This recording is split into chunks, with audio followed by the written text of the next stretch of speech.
Financial services firms around the world are making rapid progress in developing their climate risk frameworks and setting their net zero strategies. We've already seen enormous progress working with our clients in North America, in Asia Pacific, in the UK, and in Europe. But while regulators and financial institutions are making big strides, there is still a long way to go in really embedding climate risk and net zero throughout the industry. As a global leader on the energy transition, we've spent decades navigating this complex world to drive positive impact.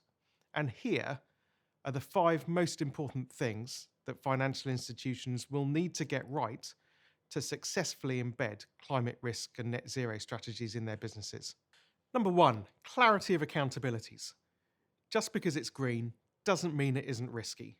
And in fact, I'd go even further than that. Delivering net zero may well mean increasing concentrations in some parts of your portfolios.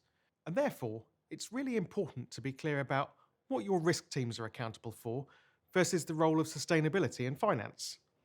This will help you provide the clarity needed to deliver on both your climate risk objectives and your net zero objectives. Number two, having defined clear, distinct accountability, you'll need to make sure that the changes that you make across climate risk and net zero are joined up. You'll be using much of the same data assumptions and analytical building blocks across both climate risk and net zero. A good example of this is your major counterparties' transition plans. You'll want to ensure that across both climate risk and net zero, you have a consistent view of what their transition plans are and whether you believe those plans are credible. Number three, scope your climate risk management target state tightly. A plan for a plan will not survive. If you want to ensure that you can stand behind your climate risk program scope, and therefore the funding and resourcing that you'll need, you'll want to make sure that you have an integrated and clear articulation of the target state for each risk type at each stage of the risk management lifecycle. This clarity, which can be summarized in around 30 capability statements, is key to your ability both to keep control internally of your program scope and also to demonstrate holistic thinking externally to your regulators and auditors. Number four, climate risk and net zero are not just about sophisticated climate analytics. They're also about developing internal understanding. And we believe that the firms that will be most successful in navigating the transition are going to be those who invest in training their teams at scale in how climate risk and net zero impacts their roles, whether that's helping the mortgage business to understand decarbonisation of heat in homes, or helping the transport relationship managers to understand transition in the shipping sector.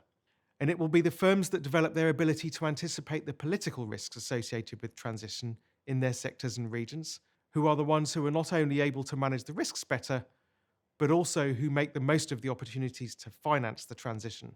And finally, number five, to deliver on your net zero commitments, you'll need to build the processes now that will enable you to incentivize your businesses and enable them to deliver on your commitments.